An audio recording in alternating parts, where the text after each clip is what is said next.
시청하시는 시청 여러분, 한 주간도 안녕하셨습니까? 오늘이 벌써 6월 첫 주죠. 오늘 6월 4일인데 금년도 지금 반해가 지금 다 저물어가는 그런 시점에 와 있습니다. 6월 한 달을 남겨놓고 있지만 세월 번쩍번쩍하죠. 자, 오늘 이제 6월 4일, 6월 첫 주일인데 6월 달은 보고 홀령들에 대한 그 충혼의 달이죠. 여러분들 가정에 혹시 그 국군묘지에 안장되어 있는 그런 가족이 계실지 모르겠는데, 저도 동작동에 동생이 하나 지금 묻혀 있어요. 그런데 6월 6일 날은 거의 현충원에 이제 가려고 지금 생각하고 있습니다. 여러분들 보훈의 달을 맞이해서 여러분의 가정과 가정에 하나님의 평강과 평안이 함께 하시기 바라고요. 오늘 이사야 강의 그 6장, 오늘 5번째 시간입니다. 오늘은 이사 5장, 6장이 아니라 이사 5장 5번째 시간입니다. 오늘은 이사야 5장 24절부터 시작하겠습니다. 오늘 요한복음입니다. 이사야 5장을 마치고 5장까지 이것을 정리를 한 다음에 그 다음에 6장으로 넘어가도록 하겠습니다. 먼저 5장 시작하기 전에 지금 24절에서 25절까지 말씀을 먼저 공독하고 지난주에 여러분들에게 완성됐던 한 가지를 정정해 드리겠습니다. 24절부터 보겠습니다. 이로 인하여 불꽃이 그루터기를 삼킴같이 마른 풀이 불 속에 떨어짐 같이 그들의 뿌리가 썩겠고 꽃이 티끌처럼 날리리니 그들이 만군의 여호와의 율법을 버리며 이스라엘의 거룩하신 자의 말씀을 멸시하였습니다. 그러므로 여호와께서 자기 백성에게 노를 발하시고 손을 들어 그들을 치신지라. 산들은 진동하며 그들의 시체는 거리 가운데 분토같이 되었으나 그 누가 돌아서지 아니했고 그 손이 오히려 펴졌느니라. 지금 24절까지 24절, 25절 두 절을 공독하겠습니다. 먼저 정정하고 수정할 것이 뭐냐면, 지난주에 이런 그 구분선 이게 이렇게 해서 하나, 두 개일 때 이것은 인명이고 이것은 지명이다 이렇게 말했잖아요. 요걸 정정하겠습니다. 인명은 이게 인명이고요. 요게 인명, 사람의 이름, 요게 지명, 땅의 이름이에요. 그리고 그 구부러지는 뭐 지렁이 같다고 그러는 뭐라고 그러나요? 이거는 이제 쉬운 얘기로 이제 천사나 신을 표현할 때는 이렇게 구분선으로 해놨어요. 그런데 제가 보는 성경이 이렇게 되어 있는데, 여러분들이 보시는 그 번역본, 최신 번역본은 어떻게 되어 있는지 모르겠다는 말씀을 드렸어요. 요거는 틀린 것이고요. 요것은 맞는 것입니다. 이렇게 수정해 드릴게요. 이렇게 수정해 드리겠습니다. 지금 공독한 말씀 중에 24절 그 후반에 보면 이스라엘 있잖아요. 이스라엘이 사람 이름도 있고 지명도 있잖아요. 그래서 그 야곱의 이름이 변하여 이스라엘이 있잖아요. 그런데 그 줄이 두 개 그려져 있기 때문에 이렇게 줄이 두 개, 이거 틀렸다. 줄이 두 개 그려져 있죠. 거기 보면 이스라엘. 그래서 이제 지명이 된 거죠. 지명이 된 거예요. 땅 이름. 인명이 아니라 하나 그렸으면 야곱이 변하여 이스라엘 됐다는 그런 이스라엘이 되고, 이렇게 되면 똑같은 이스라엘이지만 이렇게 이스라엘하고 밑에 언더라인이 하나가 되어 있으면 사람 이름이고, 언더라인이 밑에 밑줄이 두 개 그려져 있으면 땅 이름, 지명이다. 그런 얘기예요. 그러니까 여기는 지금 손이 두 개 그려있기 때문에, 언더라인 두 개로 되어 있기 때문에 이것은 지명이다. 땅 이름, 이스라엘이라는 땅 이름, 지명을 얘기하죠. 자, 요거를 수정을 해드립니다. 그러면 24절부터 설명을 드리겠습니다. 이로 인하여 불꽃이 그루터기를 삼킨같이, 이로 인하여는 지난주에 공부했듯이 앞에 그 선을 악하다고 악을 선하다고 이렇게 좋고 나쁜 것이 이렇게 뒤바뀐 전도된 그런 상황이 설명되었죠. 그리고 이스라엘 백성들이 하나님을 버린 이런 상황을 쭉 얘기하죠. 이러한 모든 것들로 인하여 불꽃이 그루터기를 삼킨같이, 즉 그루터기라고 하는 것은 뭘 얘기냐면 그 뿌리, 마지막 뿌리까지를 이야기하는 거죠. 그루터기라는 것은 근본된 터대까지 이런 얘기예요.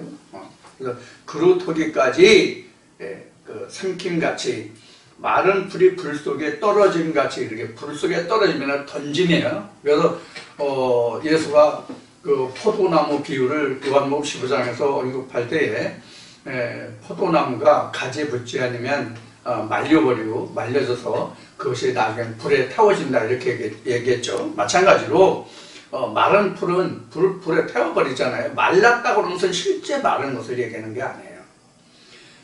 실제 말랐다는 것도 아니고, 여기서 그루터기도 뭘 얘기냐면 하나님의 말씀을 증거하는 이스라엘의 지도자가, 이스라엘 백성들의 그루터기란 말이에요.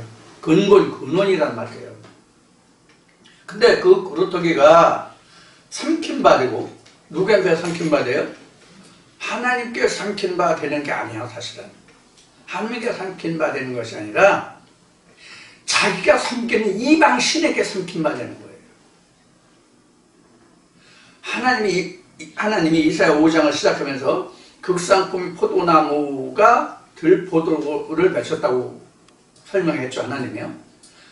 그런데 들포도를 맺으니까 하나님이 어떻게 했어요? 울타리를 거두었죠.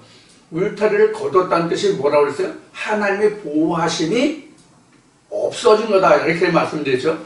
하나님의 보호하심이 없어지니까 이스라엘 백성들이 이스라엘 백성들의 근원이 되었던 종교 지도자들이, 이스라엘 하면 하나님이 통치하는 나라잖아요. 그럼 이스라엘이 하나님이 그 고난이, 하나님의 보호하심이 거둬지니까 이스라엘이 그 그루터기가 어떻게 돼요? 보호함을 받지 못하죠. 그래서 여기서 그루터기라고 하는 것은 이스라엘 백성들이 거짓 그 지도자들을 이야기하고 있는 거예요. 그들이 삼킨같이, 또 마른 풀이 불 속에 떨어진 같이 그들의 뿌리가 썩겠고, 그러니까 근원이 썩겠고, 근원이 하나님이 썩게 하는 것이 아니라 스스로 부패했어요.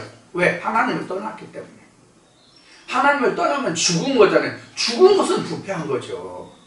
그런 의미가 여기 들어있는 거예요. 그래서 뿌리가 썩겠고, 꽃이 티끌처럼 날리리니, 이렇게 돼요. 꽃이라고 하는 것은 영광을 이야기하잖아요. 또 열매를 맺기 위한 전초잖아요. 그래서 씨를 심고 자라서 꽃이 피고 열매 맺는다는 말씀이 있잖아요.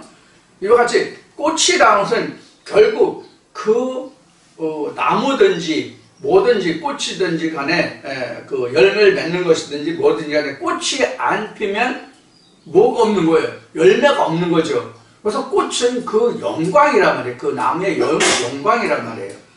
예를 들어서 과수원에 사과나무를 심어서, 배나무를 심어서, 복숭아, 자두 뭐 이런 모든 그 과목을 심었는데 꽃이 안 피면 어떻게 돼요? 꽃이 폈어도 그 꽃이 열매 맺지 못하면 어떻게 돼요? 열매가 안 열리죠. 자, 여기서 지금 열매를 얘기했는데, 열매라는 것은 뭐냐면 성경에서 말하는 것은 성령의 열매, 초실. 이스라엘 백성들이 그 절기 중에 레위기는 초실절이 나오죠. 그 천일날을 이렇게 바로 예수 그리스도를 상징하는 것이거든요.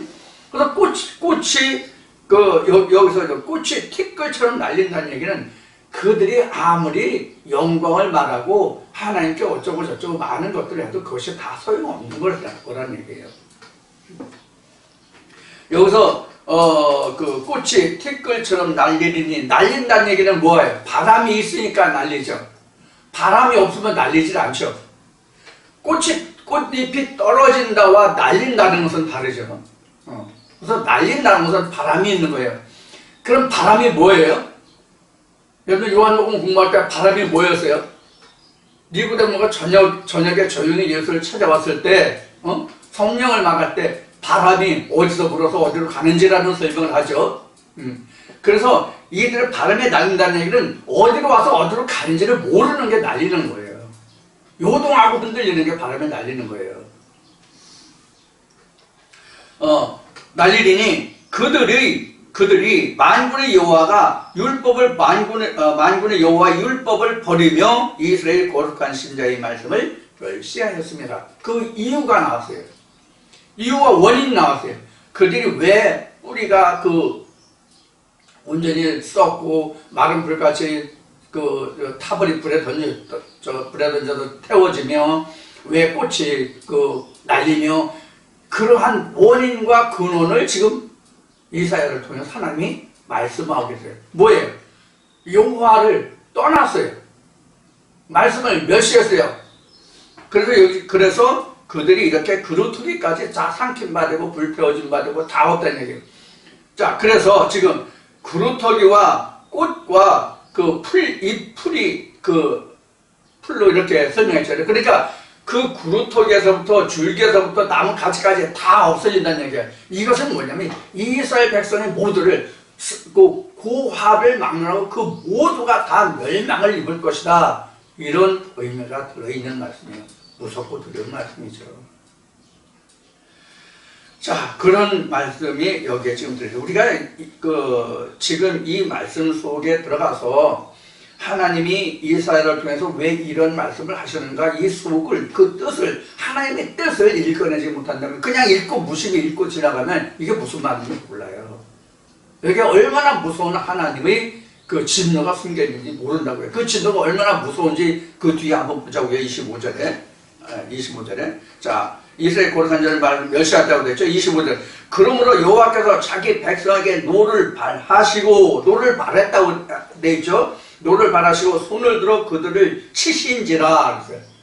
노를 발하시고 손을 들어 그들을 쳤다. 여기서 지금 우리가 이 이스라엘 백성들을 쳤다 하는 의미를 좀 우리가 들여다볼 필요가 있죠. 하나님은 직접 치지 않았어요. 하나님은 직접 치지 않으신다고요. 대적을 붙여요. 하나님이 대적을 붙이신다고. 하나님이 치신다는 뜻은 하나님이 직접 치시는 것이 아니라 그들을 하나님의 울타리를 거둬버리잖아요.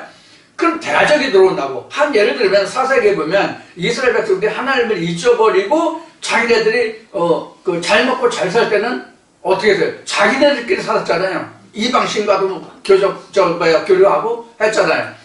그러다가 이방인들이 와서 자기네들 농사 지은 것을 다 수탈해 갈 때는 하나님께 부르짖어서 사사를 세워가지고 그들을 한 40년 정도 또 지켜주고 이런 역사가 반복됐죠. 이러한 거예요, 바로. 그래서 대적을 붙여준다고. 내가 하나님을 붙들지 않으면, 쉬운 얘기로 우리가 이 말씀 안에 있으면 하나님이 자연적으로 나의 울타리가 되어주시는 거예요.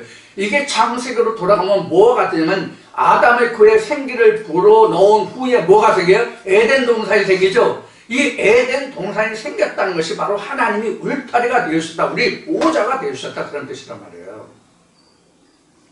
그런데 내가 하나님을 떠나면 자동적으로 내가 에덴 밖에 나오니까 울타리가 없는 거지. 그러면 각종 뭐가 달려들어요? 대적이 달려드는 거지. 이게 전진하여 가면 말라기 3장에서 황충이 나오고 요에서 1장에는 황충의 종류가 나오고 이렇게 되는 거예요. 이게 대적이란 말이에요. 이게 황충이란 말이에요. 우리 영혼을 하나님 말씀이 아니면 누가 지켜주냐고. 그래서 이스라엘 거룩한 자의 말씀을 멸시하였다는 뜻이 이렇게 나타나는 거예요. 자기 백성의 노를 발하시고 자기 백성이라 그러므로 여호와께서 자기 백성이 그러시는 이스라엘 백성이다 하나님 떠났으니까 내 자식인데 애비 말을 안 들어. 그럼 애비가 보호해주나요? 보호 안 해줘요. 똑같은 이치예요. 자, 노를 발하시고 손을 들어 그들을 치신지라 산들은 진동하며. 산들이라고 해서 실제 산을 얘기하는 거예요. 성경에서 얘기하는 여호와의 가장 높은 산 시온산 나오죠. 여기서 보면. 그래서 산이라는 것은 바로 하나님의 성전들을 얘기하는 거예요. 그래서 이스라엘 땅에 우리 이제 출애굽기에서부터 말씀을 보면은 하나님이 이스라엘 백성들이 12지파를 나누어서 각 지경을 줬잖아요. 근데 메인 성전은, 주 성전은 예루살렘이에요. 예루살렘인데 이스라엘 백성들이 예루살렘까지 매번 갈 수 없으니까, 주일마다, 오늘날로 얘기하면 주일마다 예루살렘 성전에 갈 수가 없으니까 1년에 3차례씩 예루살렘 성전에 모이게 했단 말이에요. 그 다른 날은, 그렇지 않은 날은 각 지파마다 성읍을 두어서, 거기서 주일을 하나님을 만나게 했단 말이에요. 그래서 이 산들이라는 것은 바로 이러한 성읍들을 얘기하는 거예요. 즉 교회들을 이야기하는 거예요. 그래서 산들을 진동하며, 그 산들을 진동한다는 그 교회를 흔든다는 얘기예요. 우리 지진이 일어나면 우리 땅이 흔들리잖아요. 그와 같이 하나님의 말씀을 떠나니까 그들이 항상 진동이 온다 하는 얘기는 뭐냐면 그 마음이 흔들리고 요동한다는 얘기예요. 창세기 1장에서 우리 인간을 갖다가 뭐라고 그랬어요? 땅이라고 그랬잖아요. 땅이라고 그랬어요. 요한복음 1장에서 그 하나님을, 예수 그리스도를 빛으로 설명하고 그 빛이 땅에 왔는데, 세상에 왔는데 이렇게 설명하고 있잖아요. 그래서 땅이다, 세상이다 하는 것은 인간들을 이야기하는 거란 말이에요. 그래서 인간들이 바로 진동하며 그들의 시체는 거리 가운데 분토같이 되었으나, 그 시체가 그 대적에서는 이제 북이스라엘 같으면 아수르에서 결국은 멸망하죠. 아수르에서 멸망하는데 여러분들 그 역대기나 이쪽에 보면은 그 북이스라엘 백성들이 그 북이스라엘 멸망할 때 아수르의 군대 장관이 와가지고 이스라엘 백성은 얼마나 능력하고 멸시하는지 그런 대화들이 나오죠. 바로 이런 거예요. 자, 그런 것을 여기에 이제 설명했어요. 그래서 합분태는 얼마고 이런 말씀까지는 하죠. 오늘은 내 아이를 먹고 내일은 내 아이를 먹자 이런 식으로 설명되는 말씀이 나오죠. 그런 거예요. 그래서 분토같이 되었으나, 분토같이는 뭐냐면 똥이에요. 똥과 흙. 이게 이제 분토거든요. 이게 똥분자인데, 그 개역 한글 그 번역본을 보시는 분들은 이거 어떻게 설명이 됐는지 모르겠어요. 똥과 같이라고 되나, 혹은 인분같이라고 되나, 어떻게 되는지 모르겠는데, 제가 보는 그 KRC 버전인데, 이거는 이제 그 한문으로 같이 된, 여기는 똥분자, 흙토자에서 똥과 흙같이 됩니다. 그러니까 근본으로 돌아간다는 얘기예요. 가장 지저분한 근본으로 돌아간다는 얘기예요. 그렇게 됐다는 얘기예요. 그렇게 됐는데도 불구하고 그 노가 돌아서지 아니했고, 여기서 그 노가 돌아서지 아니했다는, 누구의 노가 돌아서냐면 하나님의 노가. 이스라엘 백성들이 이렇게 분토같이 되고 이렇게 됐을지라도 하나님의 노가 사그러들지 않고 오히려 그 손이 펴졌다. 아직까지도 펴졌다는 뜻이 뭐예요? 손이 펴졌다는 얘기는 일하고 계시다는 얘기예요. 물론 움켜진 손과 편 손이라는 말씀이 나오는데, 움켜진 손은 자기를 드러내지 않고 어떤 욕심이나 이런 것을 행하는 것, 이런 것을 말하고, 펴졌다는 것은 다 드러냈다는 뜻도 되고, 손을 폈다는 얘기는 지금 일하고 계시다는 뜻입니다. 하나님이 아직도 이스라엘 백성들이 이렇게 되었음에도 불구하고 하나님의 노가 아직 사그러들지 않고 아직도 행할 진노가 남아있다는 뜻이, 손이 펴져 있다는 뜻이라고. 무섭잖아요. 하나님의 진노는요, 어느 한순간으로 끝나는 게 아니에요. 끝까지 가시는 거예요. 하나님의 진노. 그래서 하나님이 두려우신 거예요. 이게 우리 인간도 그렇잖아요. 사람이 무골호인이라는 말이 있죠. 사람도요. 사람도 저 사람 복 없이도 살 사람이, 저 사람 정말 성질 내는 걸 못 봐서 저 사람 굉장히 참 좋은 사람이야, 유순한 사람이야, 이렇게 얘기했죠. 흔히 하는 말로 붙여진 가운데 토막 같은 사람이야. 이렇게 그 말을 하는 경우가 있죠. 특히 이제 내성적인 사람들이요. 이 내성적인 사람들이 참고 참다가 한번 화를 뒤집으면, 화가 불러일으키면요, 진짜 물불하는 거예요. 대체적으로 강력 사건을 일으키는 사람들이 대부분이 내성적인 성격의 사람들이 많아요. 평상시엔 조용해요. 그래서 주변에서 말할 때, 그 사람? 그럴 사람이 아닌데? 이렇게 평하는 사람이 혹여 있단 말이에요. 욱하는 성질이 있는 사람은 잦은 사고를 많이 낸다면, 내성적인 사람은요, 크게 터져 한번 폭발합니다. 그것이 하나님은 사랑과 은혜의 하나님이시지만, 하나님의 노를 바라시면 그 말들이 어디 있어요? 없단 말이에요. 그래서 하나님은 평범한 평온의 하나님이시고 우리가 자비로우신 하나님이다, 이렇게 이야기하지만, 하나님의 그 말씀의 언약을 떠났을 때는 어떻게 되는가 하는 것을 우리가 잘 알아야 돼요. 이것이 가장 잘 나타나는 게 제가 가끔 말씀드리죠. 다니엘서에 보면 이스라엘 백성들이 얼마나 곤욕을 치렀는지, 다니엘이 왜 70일에 대해서 말씀을 풀린 다음에, 하나님의 이상을 본 다음에 왜 다니엘이 절도를 했는지, 이런 이야기를 가끔 들려드린 적이 있죠. 이것을 여러분들 꼭 명심하셔야 됩니다. 그래서 히브리서 말씀에도 보면 하나님의 은사를 맛보고 다시 예수 그리스도의 십자가에 현저히 못 박게 하고 욕먹이면 다시 돌아서게 하는, 회개하는 제사가 없다라고 아주 딱 못 박아서 말씀하시죠. 이게 바로 진노예요. 자, 26절 봅시다. 길을 세우시고 먼 나라들을 불러 땅 끝에서부터 오게 하실 것이다. 보라, 그들이 빨리 달려올 것이로되. 이 이야기가 뭐냐면, 방금 전에 말씀드렸듯이 하나님이 직접 치리하지 아니하시고, 즉 하나님이 직접 징벌하지 아니하시고 징벌할 자를 붙인다고 말씀을 드렸죠. 바로 그 내용이에요. 자, 그래서 앞에 말씀드린 북이스라엘 같은 경우는 아수르가, 남유다 같은 경우는 바벨론이 바로 이 경우에 해당하는 거예요. 하나님이 그들을 황충으로 쓰는 거예요. 이스라엘 백성을 황충으로 쓰는 거라고. 이런 경우에는 심판자죠. 그래서 길을 세우시고 먼 나라들을 불러 땅 끝에서부터 오게 하실 것이다. 보라, 그들이 빨리 달려올 것이로되 그 중에 곤피 파여 넘어지는 자도 없을 것이며 조는 자나 자는 자도 없을 것이며 그들의 허리띠에는 풀리지 아니하며 그들의 힘들면은 끊어지지 아니하며. 여기에서 이제 여러분들께 좀 설명을 드릴 게 뭐냐면 띠와 신발이에요. 자, 여기서 띠라고 하는 것은 힘의 근원을 얘기해요.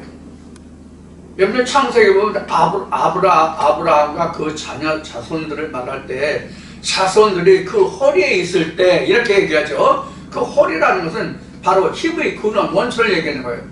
그래서 성경에서는 그 마다를 장자를 크게 여기는 거예요. 그런 말씀을 우리가 이제 레위기나 이런 말씀에서 모세기 말씀에서 이제 보면 알 수 있을 것이고. 그래서 띠를 띄었다는 것은 여기서 그 27절이죠. 27절에서 보면 여기서 띠가 풀리지, 허리띠 풀리지 않는다 이렇게 하죠. 허리띠는 바로 이제 힘을 이야기하는 거고, 이 근력의 근원, 힘의 근원을 이야기하는 거예요. 우리 이 척추동물은요, 힘을 쓰는 근본이 어디냐면 척추예요. 척추와 요추가 있어서 힘을 쓰는 거예요. 즉, 허리가 있기 때문에 우리가 힘을 쓰는 거예요. 자, 우리가, 의사들 보면, 그 사람이,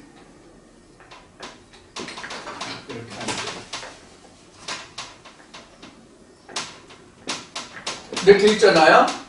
그럼 여기 목이 있잖아요. 목 여기를 경추라고 얘기하고요. 이건 치웁시다. 이제 지나가니까 이건 치우고요.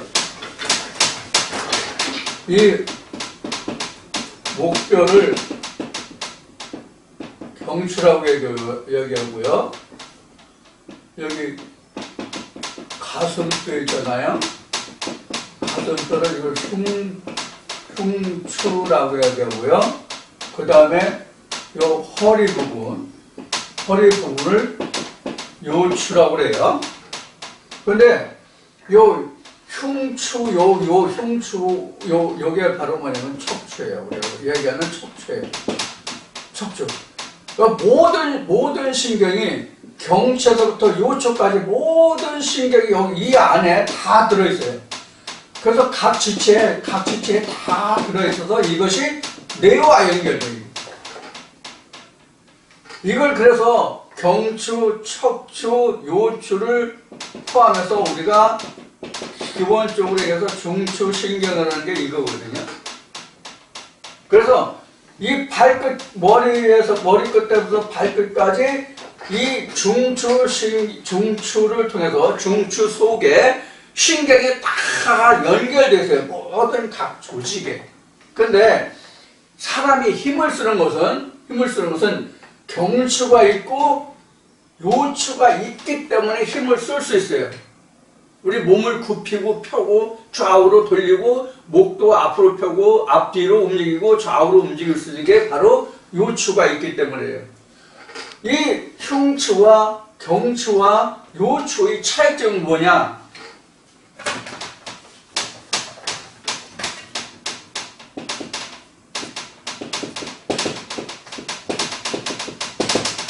경추, 요추는요 독립되어 있어요. 일단 독립되어 있다고 말씀드릴게요. 그 다음에 척추는 결합이 되어 있어요. 여러분, 우리 가슴에 보면은, 창세기 보면은, 우리 갈비뼈가 12인데, 갈비뼈를 하나 뽑아서 그 아래인, 하와를 지었다. 이렇게 되어 있잖아요. 이 중추신경은요, 쉬운 얘기로 이렇게 연결되어 있거든요. 이런 식으로. 수평이 있고, 요게 바로 뭐냐면, 우리 흔히 얘기로 물렁뼈예요, 물렁뼈. 물렁뼈예요. 그래서 여기에 척수라는 것이 들어있어요, 척수라는 것이. 우리 무릎 같은 데 보면은, 무릎에 뼈가 있잖아요. 지금 엉뚱한 얘기하는 것 같지만 잘 들으세요. 그래서, 신경이 이 안에 다발로 들어있다고, 이 안에 이렇게. 신경 다발이. 신경 다발이라고 합시다. 신경 다발. 전체 신경. 그래서 이게 온 몸에 이렇게 다 달려있어요. 하나도 없는 데가 없어요. 이 신경이 끊어지면 한쪽이 마비되는 거예요, 그러니까. 그래서 팔로 가는 이 신경이 촉쳐서 끊겼다. 이러면 팔 하나 못 쓰는 거예요, 팔을. 못 쓰는 거예요. 어느 스윙 하나 못 쓰는 거예요. 이렇게 돼 있거든요. 이렇게 돼 있는데, 이 경추와 요추는 그냥 지금 여기에서 이렇게 돼 있어요. 근데 가슴뼈는 뭐가 돼 있어요? 이렇게 감싸고 있잖아요, 이렇게. 갈비뼈가. 이게 쉬운 일, 이게 흉추야, 사실은. 아까 흉추라고 썼지만, 이게 척추라고 얘기했죠? 이 척추는 요 뼈가 여기, 흉추는 이렇게 가슴 뒤에서. 그럼 이 가슴을 둘러싼 이유가 뭘까요? 왜 이럴까요? 이거는요, 호흡의 보호예요. 폐가 있고요, 간이 있고요, 여기에 심장이 있고요. 가장 중요한 부분이 가슴에 있는 거는 전부 뼈로 감싸 있어요. 이게 이제 가슴이 거든요.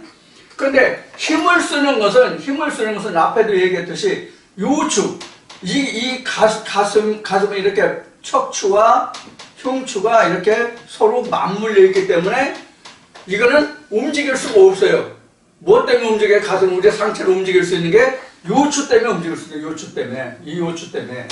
요추는 이 가슴뼈가 없잖아요. 이게 7개인가 있어요. 7개인가 6개인가 있어요. 요추가. 그래서 이제 사람이 이제 힘을 쓸 수 있는 거예요. 그래서 힘을 여기서 쓰기 때문에 띠를 여기에 띄잖아요. 요추에 여기 띄우잖아요.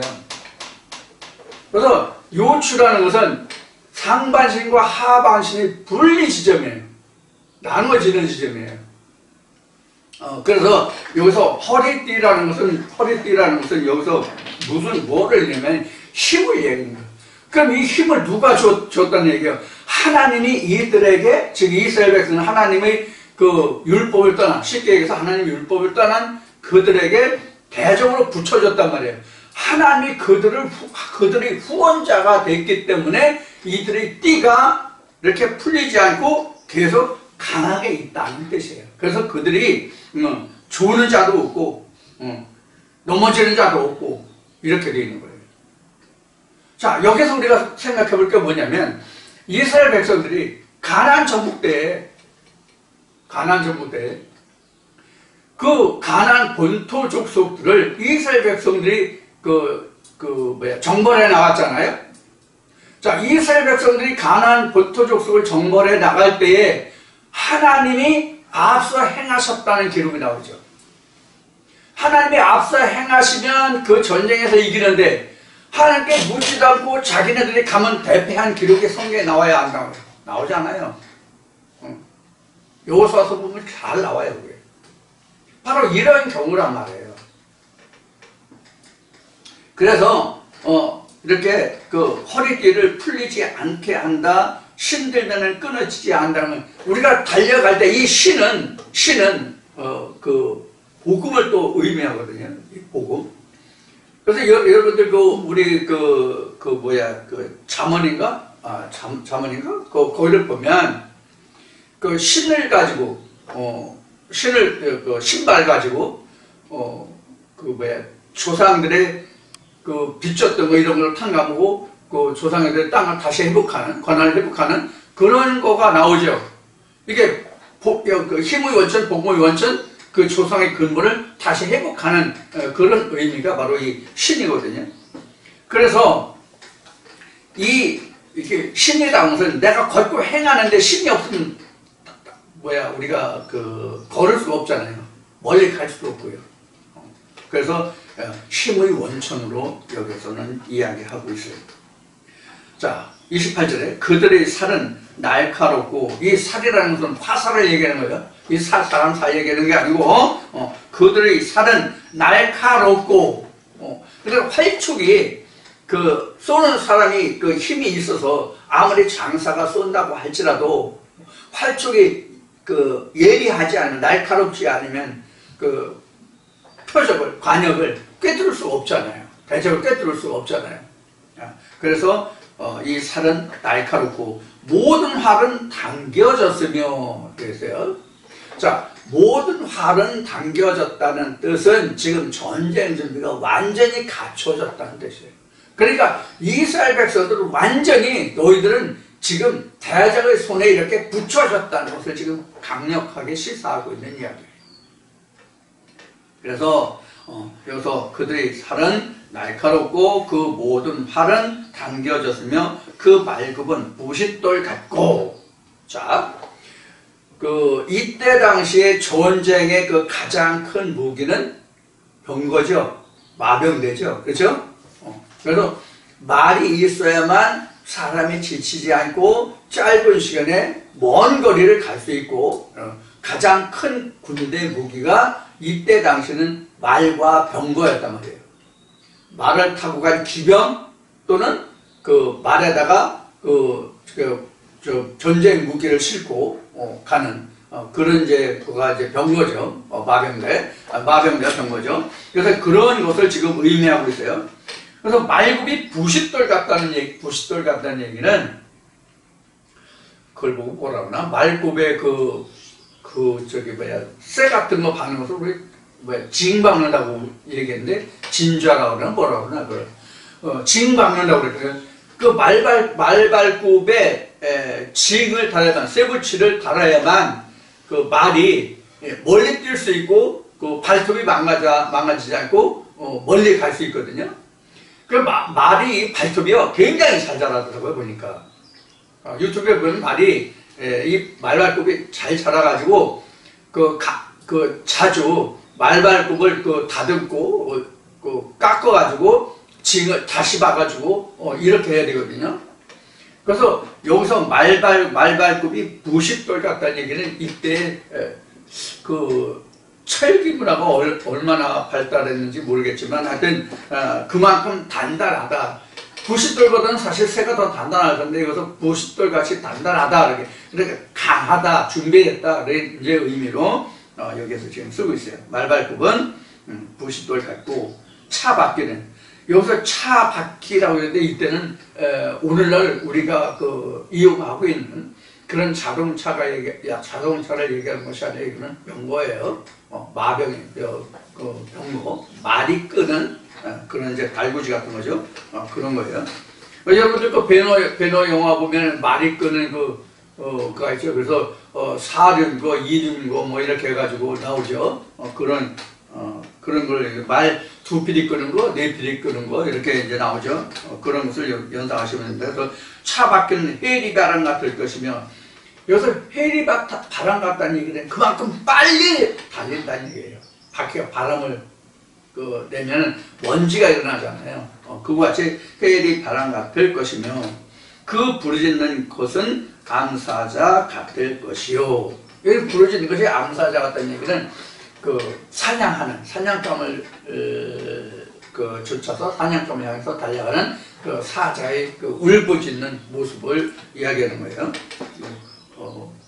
그리고 암사 같은 데 보면 창에가 걸린 것이 없고는 움직이지 않으며 뭐 이런 말씀이 나오죠. 그래서 사자가 지금 이제 사냥을 의미합니다. 자, 그와 같이 지금 대적이 강하게 달려온다는 뜻이에요. 그 소리 지름은 어린 사자들과 같을 것이라. 그들이 부르짖으며 물건을 움켜 염려 없이 가져가도 건질 자가 없으리로다. 그래서 우리가 북이스라엘 멸망은 그렇게 자세하게 기록된 것이 없지만 남유다의 멸망 같은 경우에는 아주 잘 기록이 되어 있죠. 우리가 성경을 보면요. 다니엘서나 여호서나 뭐 이런 말씀들을 여호서란다. 다니엘서나 이런 말씀들을 보면은 이스라엘 멸망이, 즉 유다의 멸망이 얼마나 혹독했는지 그것을 우리가 잘 알 수 있죠. 그래서 이스라엘이 70년 만에 회복될 때 회복됐다는 게 이스라엘 중건이죠. 회복이 하는데 이스라엘이 중건돼서 일부 제사장들이 율법사들이 와서 이스라엘 중건했을 때 그 당시에가 얼마나 폐허가 됐는지를 보면 우리가 하나님의 말씀에 얼마나 철저하게 응해졌었는지를 우리가 알 수 있는 부분이 나오죠. 그래서 암사자들이 부르짖고 어린 사자들이 부르짖고 이런 것이 나오면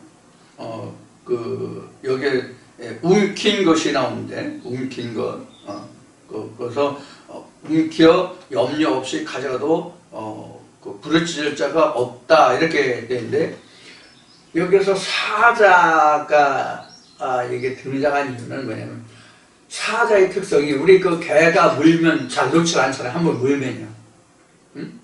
이것이 사자도 한 번 물면 절대로 자기가 문 것을 완전히 자기가 탈차기까지 놓지 않는단 말이에요. 사자가. 여러분들 지금은 KBS에서 그 프로가 없어져서 지금 방송을 안 하는 것 같은데 제가 전에 KBS 방송에서 방송하던 것 중에 가장 눈여겨봤던 프로그램이 동물의 왕국을 제가 많이 봤었거든요. 동물의 왕국을 보면서 많은 것을 생존경영이랄까 모기사슬이랄까 이런 거에 대해서 많이 생각했던 적이 있었어요. 그래서 동물의 왕국을 보면은 사자가 사냥을 할 때 진짜 한번 물면 웬만하면 놓질 않아요. 근데 이제 들소들이 많잖아요. 들소들이 뿔로 그렇게 받아 넘기고 그래도 끝까지 자기 목표물을 놓치지 않고 협동으로 사냥하는 그런 모습들을 많이 봤거든요. 그래서 사자가 얼마나 모기에 대해서 집착하게 한번 물면 안 죽는지 하는 것을 본 적이 있는데 바로 그런 것이 지금 이 말씀에서 지금 생각이 나요. 그래서 여기서 사자를 언급하고 있는 것은 사자와 같이 대적들이 이스라엘을 끝까지 이렇게 물고 안 놓듯이 그렇게 철저히 그 이스라엘 백성들을 하나님의 말씀과 하나님의 그 가르침에서 떠난 그들에 대한 하나님의 진노를 우리가 여기서 엿볼 수 있다는 얘기예요. 그래서 유다가 얼마나 철저히 망가졌어요? 유다가 그렇게 철저히 망가지고, 유다가 그렇게 철저히, 이스라엘이 그렇게 철저히 망가지고, 이스라엘이 다시 세워지기까지는 1948년인가 1945년에 이스라엘 나라가 다시 독립을 했다고 그럴까, 재건이 됐다고 그럴까, 이제 그렇게 됐는데, 그 세월이 자그마치 얼마예요? 어마어마한 세월이 걸렸잖아요. 그들이 또 이스라엘이라는 나라가 세워지기까지 48년이 되었지만, 그게 이제 2차 대전이 끝난 다음이거든요. 2차 대전이 끝난 다음인데, 2차 대전 때 다니엘이 예언한 바와 같이 이스라엘에서 진짜 혹독한 징벌을 받은 다음에 이스라엘이라는 나라가, 표면적인 이스라엘 나라죠. 표면적인 이스라엘 나라가 세워졌어요. 그럼 여기서 이제 표면적 이스라엘이라는 말을 했는데, 지금 우리 기독교계에서는 이스라엘이 다시 회복될 거를 생각해요. 이스라엘이 다시 하나님 나라로, 하나님의 제사장 나라로 세워질 것을, 그래서 재림주가 오고 이럴 것을 얘기하는 신학자들이 많이 있어요. 그러나 제가 오래전에 언급한 바 있습니다만은, 지금 중동에 있는 이스라엘이라는 나라를 들어서 하나님이 제사장 나라로 삼으시고 재림주가 오든 삼림주가 오든 간에 그런 역사는 영원히 없을 것이다 라고 제가 단언한 바가 있습니다. 제가 한 말이 믿어지지 않으면 이런 말까지 했죠. 기름 먹인 종이의 글씨를 쓰지 말고, 기름 먹인 종이 글씨가 안 써지니까 인사를 하고 거기에 기름 먹여서 영원히 두고 이를 증명해보자 하는 얘기까지 제가 한 적이 있어요. 그만큼 하나님은 말씀에서 그 확신을, 말씀이 그렇게 증거되어 있다는 것을 말씀드리는 거예요. 자, 그래서 이스라엘이 이렇게 완전히 망가진 데는 바로 하나님의 계명을 떠났습니다. 그래서 하나님의 복을 받지 못하고 이스라엘 나라가 표면적으로는 세워졌지만 지금 이면적인 이스라엘은 그렇게 영원히 세워지지 않아요. 그 성경적인 증거가 뭐냐 이렇게 물으신다면 어떤 성경 증거가 있는가를 제가 말씀드릴게요. 뭐가 있냐면 2000년 전 유대 땅에 그 예수가 와서 하루는 제자들과 길을 지나다가 제자들이 성전을 자랑했죠. 주여 보소서, 이 성전이 얼마나 아름다운지. 그래서 예수가 뭐라 그래요? 이 성전 헐어버려. 내가 그럼 3일 만에 세울게. 이 말씀들 다 아시죠? 이 말씀이 답이에요. 영원히 그렇게 세워지는 성전은 다시 세워지지 않는다. 그 성전은 세워져도 소용이 없다. 무용지물이다. 거기에 하나님이 계시지 않는다. 사람의 손으로 지은 건물 성전에는 하나님이 계시지 않다. 오히려 독수리 떼가 득식을 거리는데, 독수리 떼가 득식을 거리는 것은 왜 그런가 하면 죽은 자가 있기 때문이다. 성경이 그렇게 증거하고 있어요. 3일 만에 세워지는 성전만 성전입니다. 하나님께 속한 성전입니다. 사람의 손으로 세운 건물의 성전은 사랑의 교회, 여의도, 순복음교회, 또 여타, 그 다형 교회들이 많죠? 그거는 세월이 지나면 허물어집니다. 아무리 잘 졌어도 아름다워도 세월이 지나면 허물어집니다. 없어집니다. 그러나 하나님의 성전은 영원히 있습니다. 영영세세토록 있도다. 그 성전을 짓는 거예요. 그래서 자신있게 말씀드리는 거예요. 성경이 그렇게 기록되어 있기 때문에. 예수가 그 성전이 47년 470년간 동안 지어진 성전이 그게 하나님이 계시고 그 성전에서 하나님의 역사가 이루어진다면 예수가 그 성전을 헐라고 했겠어요? 3일 만에 세우는 성전을 세우다고 했겠어요? 그런데 오늘날 많은 목사들이 뭘 지금 생각합니까? 많은 목사들이 뭘 생각하냐고. 그래서 앞에 말씀이 뭐예요? 전토에 전토를 가옥에 가옥을 내는 홀로 거하고자 하는 자들은 화 있을지니 이렇게 돼 있잖아요. 이게 무슨 뜻인지 아냐고.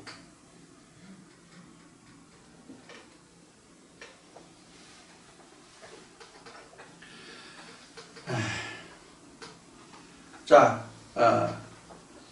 그래서 이제 말씀이 이어지기를 뭐라고 30절에 이어지냐면, 그날에 그들이 바다 물결 소리 같이 백성을 향하여 부르짖으리니 사람이 그 땅을 바라보면 흑암과 고난이 있고 빛은 구름에 가려져서 어두리라. 뭘 얘기하는 것 같아요? 30절에 지금 이사야 6장 30절에 지금 끝절인데, 이사야 5장, 자꾸 6장이라고 그러네. 5장 30절 그 끝절에 기록한 그날에, 이 그날이 뭘까요? 우선 대적에게 이스라엘이 붙여지는 그날이에요. 그날에 그들이 바다 물결 소리 같이 백성을 향하여 부르짖으리니, 그들이 뭘까요? 그들이 바다 물결 같이 백성을 향하여 부르짖으리니, 사람이 그 땅을 바라보면 흑암과 고난이 있고 빛은 구름에 가려져 어두리라. 이 부르짖음이 뭐예요? 앞에 29절에서 부르짖음이 누가 부르짖었죠? 뭐가 부르짖었어요? 사자가 부르짖었죠? 대적이요, 대적이. 자, 다시 한번 살펴보자고요. 그런지 안 그런지 보자고요. 29절부터 봅시다. 29절부터. 그 부르짖는 것은 암사자 같을 것이요 그 소리 지름은 어린 사자들과 같을 것이라. 그들이 부르짖으며 물건을 움켜 염려 없이 가져가도 건질 자가 없고.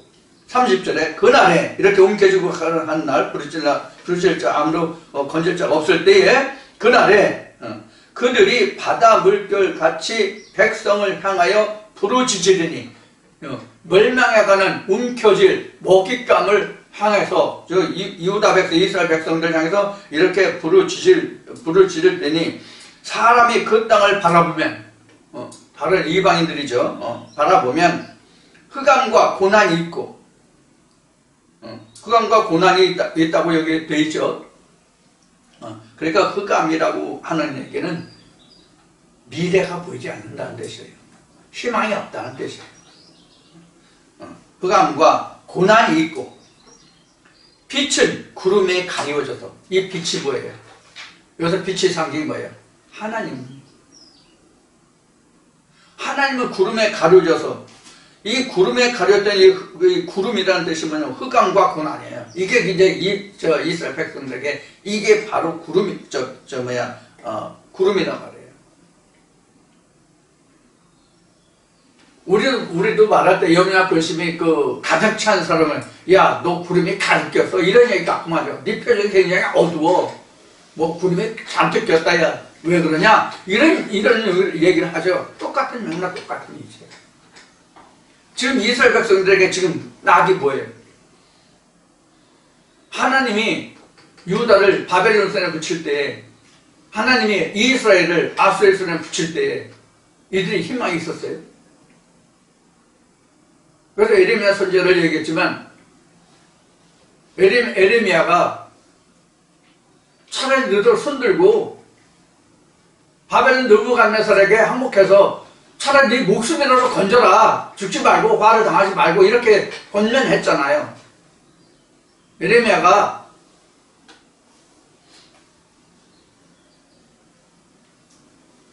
그런데 당시에 유다의 제사장들이 뭐라고 했어요?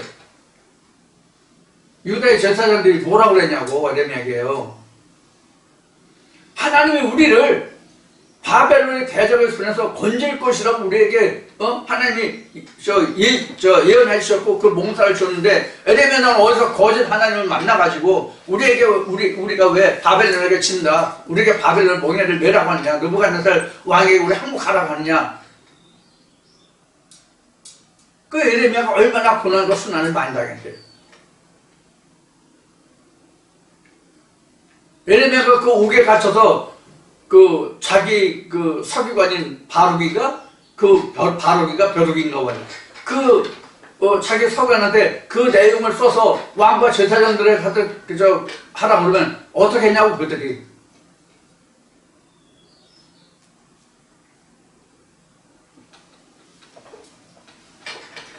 그럼 우리가 그 세상 말에도 역사를 인식하지 못하면 그 역사는 반복되기 때문에 그 역사가 다시 자기에게 돌아온다는 말을 하잖아요. 역사는 반복된다.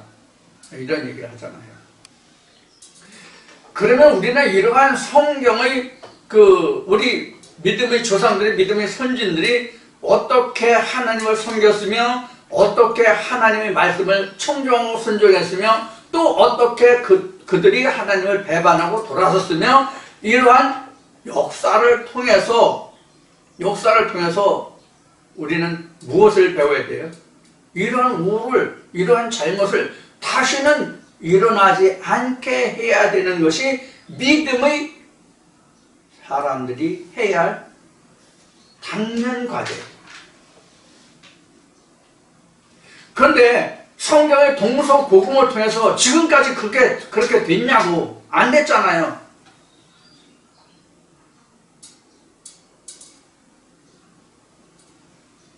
안 됐잖아요, 그게.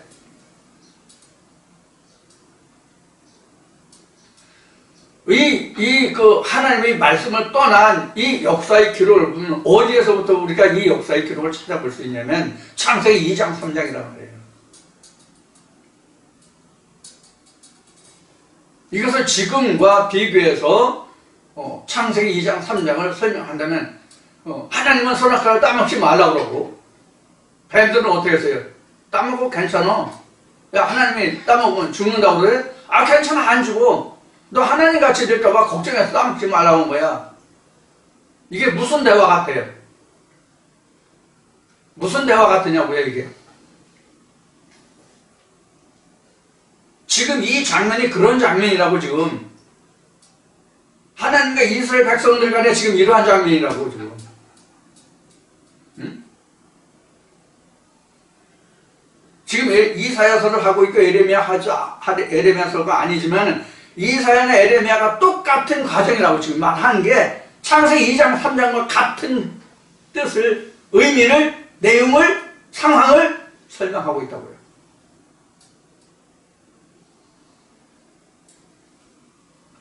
지금 우리가 하나님의 말씀이 이러이러하다고 하면 많은 신학자들이나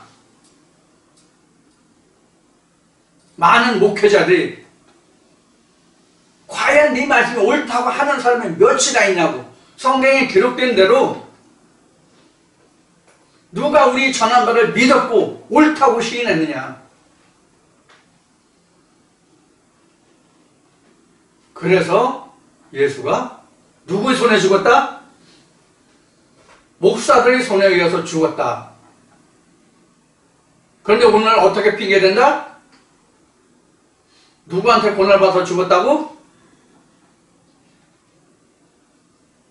저는 이 사도신경에 대해서 이렇게 말해요. 네가 핑계치 못할지어다. 성경에 기록된 대로 네가 핑계치 못할지어다. 당시에 바리새인들이 예수를 십자가에 죽였지. 십자가에 못 박게 했지. 빌라도가 했어요. 빌라도가 놓아주려고 애쓴 흔적이 성경에 기록되잖아, 보고서에. 이 항거한 자가 누군데? 바리새인들이잖아.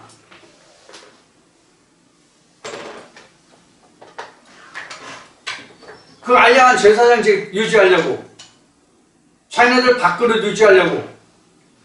오늘날도 똑같단 말이에요. 그래서 전토에 전토를, 가옥에 가옥을 연하여 홀로 거하고자 하는 자들을 화 있다, 이렇게 된 거란 말이에요, 말씀이.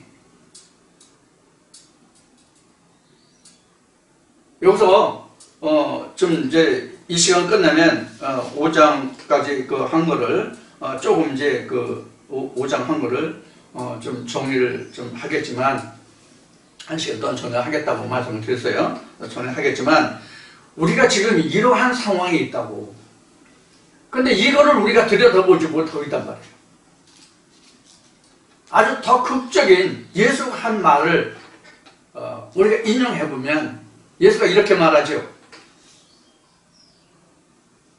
예수 자신이 말한 거예요. 선지자가 예루살렘 성 밖에서는 죽는 법이 없다. 이것을 뒤집으면 뭐라고 할 수 있어요? 선지자는 예루살렘 성 안에서 죽는다. 이렇게 되어 있잖아요.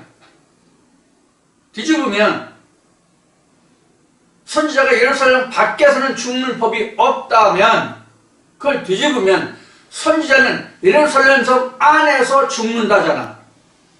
틀려요? 그럼 이걸 뭘 말해요?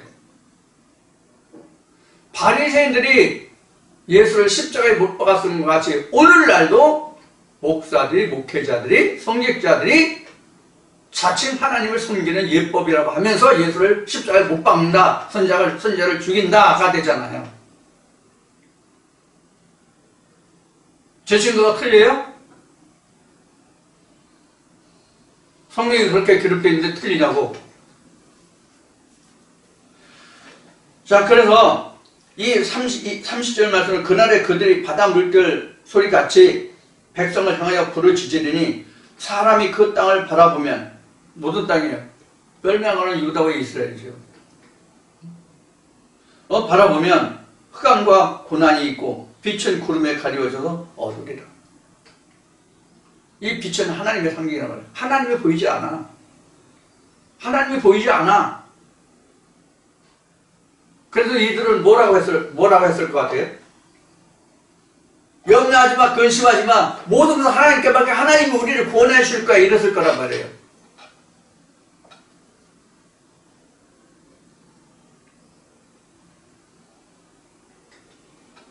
이 말씀을 들으시는 분들 중에 전쟁을 경험하신 분이 혹여 계신지 모르겠는데, 저는 6.25 때, 지금 제가 고향에 와 있지만, 제가 6.25 끝나면서 이제 6.25 끝나기 전에 52년에 국민학교를 들어갔어요.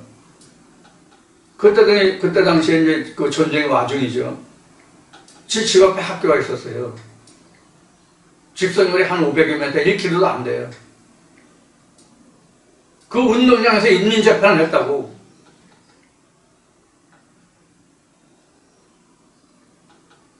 운동장에 있으면 운동장 학생들이 줄 서 있고 아침 조회할 때 교장 선생이 교단에 올라가서 교단에 올라가서 그 훈시하고 그러잖아요.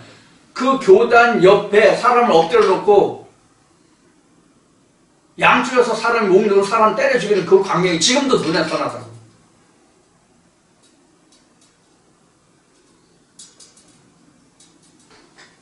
이 얘기를 왜 하냐면 전쟁이 그만큼 인간에게 주는 고통이 크다는 것을 말씀드리고자 하는 거예요.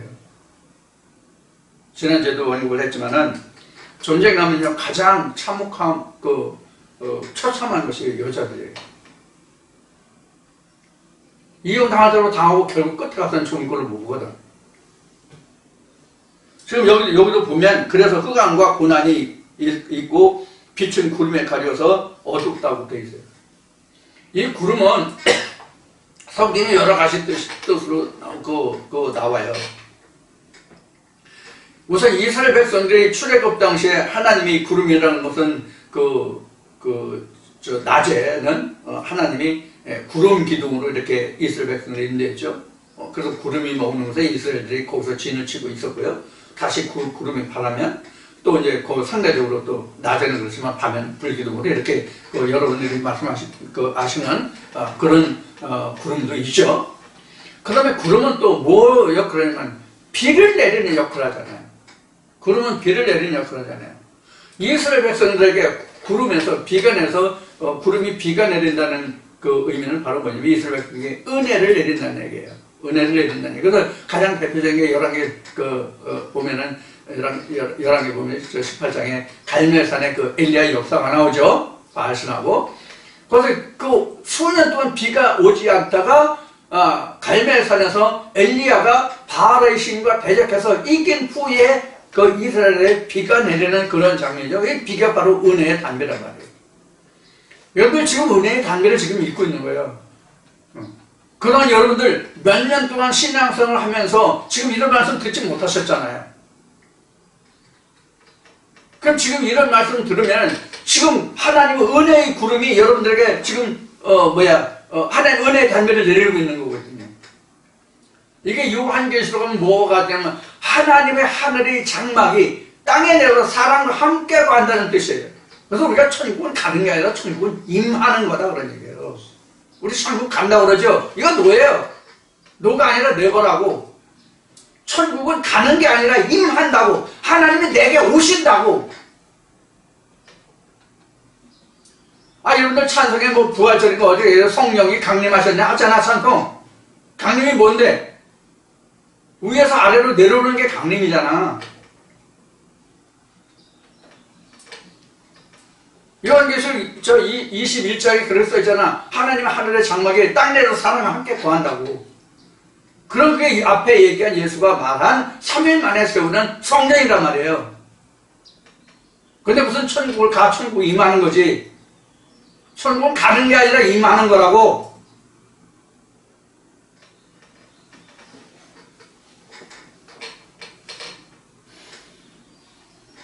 그래서 구름이 이제 이런 의미가 있고요. 그래서 하나님의 은혜의 비를, 하나님의 생명 말씀을 전하지 못하고 그것을 드러내지 못하면 비 없는 구름이라고 성경은 기록하고 있는 거예요. 그래서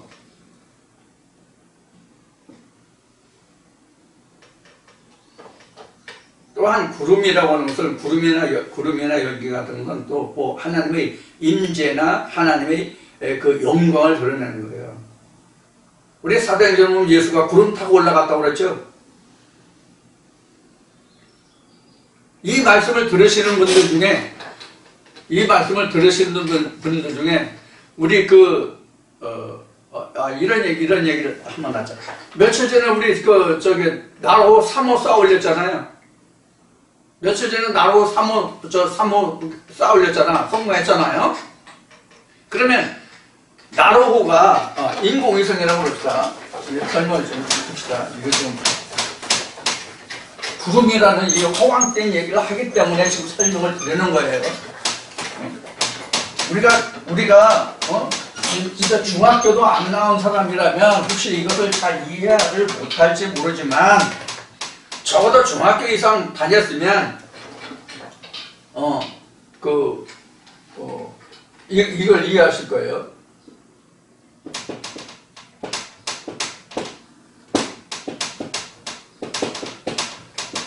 이 중량이 예를 들어서 이 나로 이게 3호던 뱉었는데 나로의 중량이 예를 들어서 100kg이라고 합시다. 100kg? 100kg라면 이것을 공중으로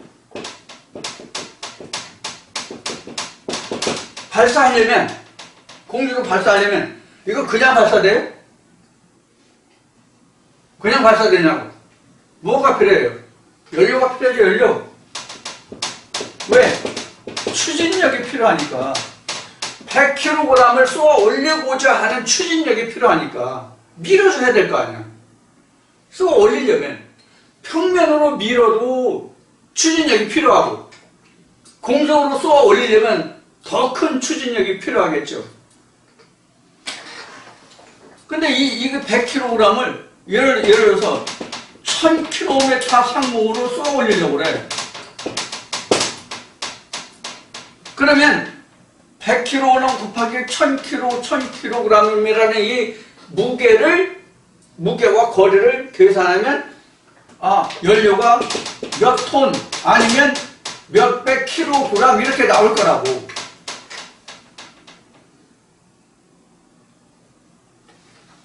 이런 거 없이 100kg의 인공위성이 1000km의 상공에 올라갈 수 있어요, 없어요? 1km 아니라 1m도 못 올려. 단 조건이 있다면 대기권 밖에서는 지멋대로 움직여. 관계없어. 우리가 이 대기권을 D, E, F층으로 나눠요. 대기권 D층, E층, F층 이렇게 나눠요. 그래서 이 고도를 넘어가야 돼. 그래서 지구와 인공위성이 동기한다는 얘기는 같이 공전과 자전의 시간이 똑같은 거를 동기라고 그래요. 그럼 지구가 회전하는 속도와 인공위성의 속도가 똑같으면 항상 정지해 있는 거 같잖아. 지구가 움직이는 만큼 도는 만큼 인공위성도 도니까 그럼 정지해 있는 거 같잖아. 실제로 움직이지만 이거를 정지 궤도 위성 이렇게 불러요. 그러면 이러한 그 물리학의 기본을 우리가 생각한다면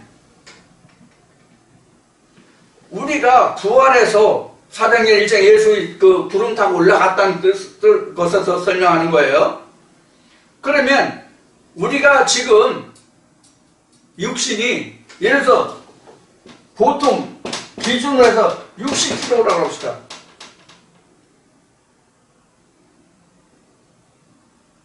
그러면 이 60kg를 하나님 나라가 어딘지 모르지만 하늘로 들려서 간다면 이 60km라는 것은 이런 어떤 그 추진 장치 없이 추진의 그 어떤 동력이 없이 이 60kg이 올라갈 수 있어요?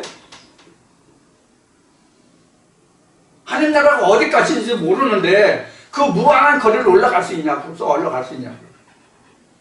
왜 이 이야기를 하냐면 왜 이야기를 하는 거 아니? 지금 신학계에서 뭘 주장해요? 육체의 부활을 주장하잖아. 육체의 부활을 주장하잖아. 그 재림 주가 오면 그때 공중에 들려 올라간다면 공중에서 1000년 동안 산다면 이런 개 같은 기초 물리도 기초 화학 물리도 모르는 이런 개 같은 경우가 어디냐고. 명색에 대학교 나왔다는 양반들이. 그래서 이 구름 얘기가 나왔기 때문에 지금 이야기까지 하는 거예요. 왜? 사도행전에 구름 타고 올라간 거. 그래서 다시 구름 타고 온대. 2000년에 갔던 예수가 구름 타고 다시 온대. 바로 사도행전에 구름 타고 너희가 본 것까지 그대로 오리라 이렇게 했으니까. 근데 여기 함정이 하나 있죠? 함정이 하나 있죠? 뭐가 함정이에요? 올라가는 거 봤어? 못 봤어? 못 봤잖아. 사도행전 봐. 못 봤지. 구름이 가리워서 보이지 않더라 돼 있잖아. 그럼 그 뒤에 뭐라고 돼 있어? 너희가 본 그대로 오리라. 그럼 구름에 가려서 올 때도 못 봐. 근데 무슨 구름 타고 올라가고 구름 타고 내려와. 뭘 봐? 뭘 보고. 이런 홍백난 것을 믿는 사람들이 죄송합니다. 여러분들은 그런 게 아니라 나도 지난날 그랬던 놈 중에 하나인데. 그래서 예수는 이렇게 얘기한 거예요. 너희가 하나님도 성경도 알지 못해서 오해했도다.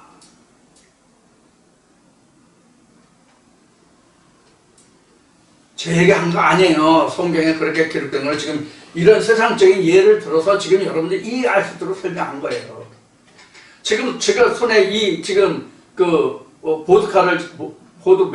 매주 펜을 들고 있잖아요. 이거 불과 이거 한 10여 그램 뿐이 안 돼요. 이것도 내가 위로 공중에 던지거나 아니면 멀리 던지거나 하면 그 힘이 내가 손에 힘이 팔에 힘이 있는 양 그 힘이 가해지는 양만큼의 거리나 높이 올라가지 그 이상은 못 가잖아. 그런데 아무 추진력 없이 우리 육신까지 부활해서 공중에 올라가서 1000년 동안 산다고? 거기서 뭐 먹고 살아 그럼? 잠은 어디서 자? 1000년 동안? 어디서 자? 하늘 공중에 집 지어놨나? 참, 이게 애들 참 전설 따라 삼천리 저 옛날 얘기에 손자들 데리고 철모르는 애들 데리고 저 이야기하는 것도 아니고 이제 뒤에 가면 그런 나와요. 너희가 젖떨어지 나에게 하느니냐 뭐 경계를 교훈을 또 한다로 한 말씀 이제 뒤에 나오는데 바로 이런 식이란 말이에요 지금. 자, 그래서 구름에 대한 여러 가지 이야기를 여러분들에게 말씀을 드렸어요. 이렇게 우리가 하나님을, 즉 성경이 하나님이니까 이게 성경을 우리가 바르게 깨닫지 못하면 얼토당토 않은 전설 따라 삼천리 이야기 같지도 않은 그런 이야기만 또 못한 이야기를 하게 된다고. 그래도 좋다고 아멘 하고 신앙생활 했던 적이 있는데 그래서 찬송가는 이렇게 듣기도 하며 깨닫고 보니 참 미치시로다 그 찬송 있죠? 지금 여러분들은 이 말씀을 들으실 때 듣고 깨닫고 보니까 어때요? 이치적으로 딱 맞죠? 그게 진리예요. 그게 성경의 말씀이에요. 하나님이 우리에게 주시는 교훈이에요. 자, 이렇게 해서 이제 5장이 이제 본문이 끝났는데요. 이 시간 여기서 마치고요. 다음 한 시간은 5장에 대한 전체적인 좀 평을 좀 정리를 하고 다음 시간까지 해서 5장을 전부 마치도록 하겠습니다. 그럼 잠시 후에 다시 보겠습니다.